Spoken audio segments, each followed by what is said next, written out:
Why some men fight for Sauron in The Lord of the Rings. The Corsairs of Umbar explained. The Corsairs of Umbar are a somewhat mysterious force in The Lord of the Rings, but explanations lie in the legendarium.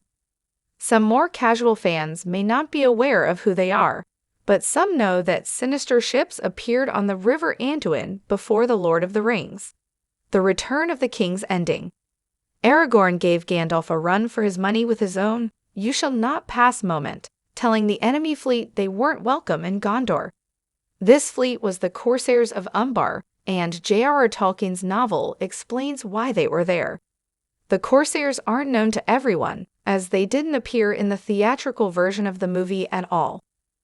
Instead, arriving at scene 37 of Return of the King's Extended Edition, these enemy ships obviously intended to fight against Aragorn and his team in the War of the Ring. With Dark Lord Sauron, the eponymous villain of The Lord of the Rings, species and groups allied to him seem utterly reprehensible. But as is the way in the real world, political alliances are formed for many different reasons, and the Corsairs' allegiance with Sauron was complex. Rather than hardcore Sauron loyalists, the Corsairs of Umbar may be best known as enemies of Gondor when it comes to understanding their place in The Lord of the Rings. Peter Jackson's Lord of the Rings movies didn't dive into too much detail on Sauron's army in the War of the Ring, and how various factions came to fight for this terrifying demigod. Along with the Haradrim and their graceful Mumakil, the Corsairs of Umbar had their own reasons for fighting in the Battle of the Pelennor Fields. The primary of these was their ongoing conflict with Gondor. Umbar had wanted to overpower Gondor for many generations, with recent fighting leading up to the War of the Ring. While Gondor's fleet was one of the strongest armies in The Lord of the Rings, it often faced the Corsairs of Umbar, the pirates of the Haven of Umbar. Gondor attacked Umbar and invaded multiple times, occasionally gaining control of the settlement. This ongoing conflict meant that the Corsairs' decision to fight in the War of the Ring was not necessarily a pro-Sauron move, but was definitely a strategic anti-Gondor move. The Corsairs of Umbar were historical enemies of Gondor, which can be traced back to their Númenórean ancestors.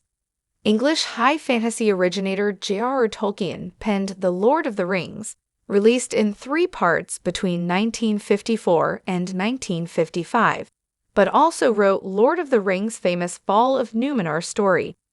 In this story, the rulers of the island kingdom of Númenor fell into greed and forgot their loyalty to the Valar, demigod forces of good in Middle-earth. Sauron arrived on the island and corrupted them, resulting in the Black Númenóreans, the forefathers of much of Umbar's population. Sauron had the king's ear in Númenor in The Lord of the Rings' Second Age, poisoning him against the elves and Valar, and encouraging him to sail to fight them and wrestle immortality off them. This gradually divided the island nation into the king's men and an opposition called the Faithful, who still followed the Valar. Eventually, Sauron's meddling brought about the nation's ruin and the destruction of his body. However, many of the king's men, who became known as the Black Númenóreans, escaped the island's fall and settled Umbar. Umbar was directly underneath Gondor on the Lord of the Rings map, and Gondor was the highest seat of power in the Third Age, so Umbar was a hotly contested territory. Umbar's Great Cape and landlocked Firth also made it highly strategic as a military location, quite apart from it being right under Gondor. It seems from Unfinished Tales, a 1980 compilation of various Tolkien drafts, that the famous Númenórean mariner Aldarion may have been the original settler of Umbar. Regardless of Umbar's origins, its population ended up predominantly Black Númenórean. Umbar's mixed population partially derived from its constant invasions. Umbar changed hands a lot. A new generation had a different loyalty roughly every few decades or so, with the region at some point belonging to the Haradrim, who were located to the south of Umbar and also known as Southrons. Tensions between supporters of the chosen Gondorian ruler and opponents worsened the Gondor-Umbar political and military fighting. However, Most normal residents of Umbar would have had no idea of what happened in Numenor and were just angry at being in a war zone.